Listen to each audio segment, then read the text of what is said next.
Hello बच्चों, let's see this question. In the figure shown the circular loop of the radius A with two long parallel wires number 1 and 2 all in the plane of the paper. The distance of each wire from the center of the loop is d.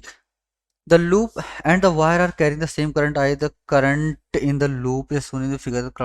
In the counterclockwise is shown in the figure. Okay, consider d is much greater than A.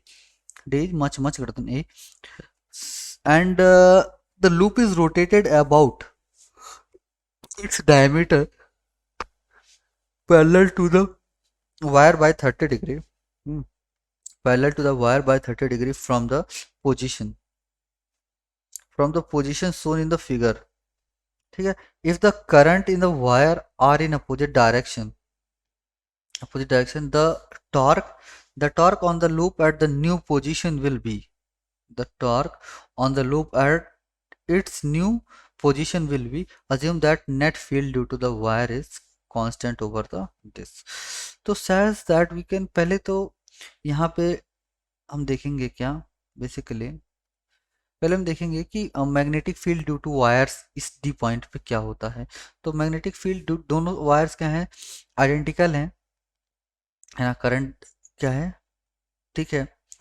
अब यहाँ पे magnetic field current से position, okay, तो यहाँ पे torque पूछा हुआ है, तो magnetic field due to this and due to this इस पॉइंट पे ऐड हो जाएगा। तो यहाँ पे two times of magnetic field, क्या लिखते हैं, एक वायर की वजह से, यानी कि दोनों की वजह से मैग्नेटिक फील्ड लिख दे रहे हैं। तो mu not I by 2 pi D. Okay, magnetic field हो गया। अब इस लूप की बात करते हैं, तो हम जानते हैं मैग्नेटिक मोमेंट इस लूप का क्या होगा, एम। तो एम क्या होता है, basically M vector is equal to I into area vector. अच्छा, इसका एरिया वेक्टर किस डायरेक्शन में है, ऊपर की तरफ, है ना। तो आई इंटू एरिया कैसे लिख सकते हैं, पाई ए स्क्वायर। तो इसका मैग्नेटिक मोमेंट हो गया।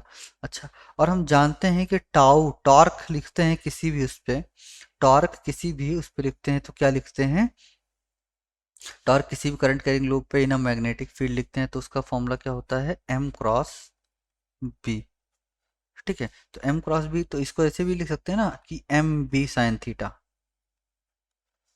M B sine theta.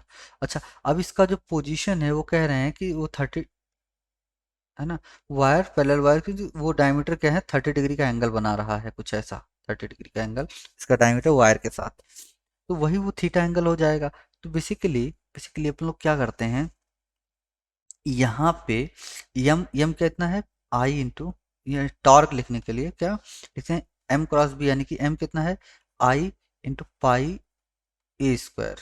ठीक है, इंटू बी की वैल्यू कितनी है, बी की वैल्यू यहाँ से 2 से 2 उड़ जाएगा, तो ये कितना आ गया, ये आ गया mu not I by 2 pi D.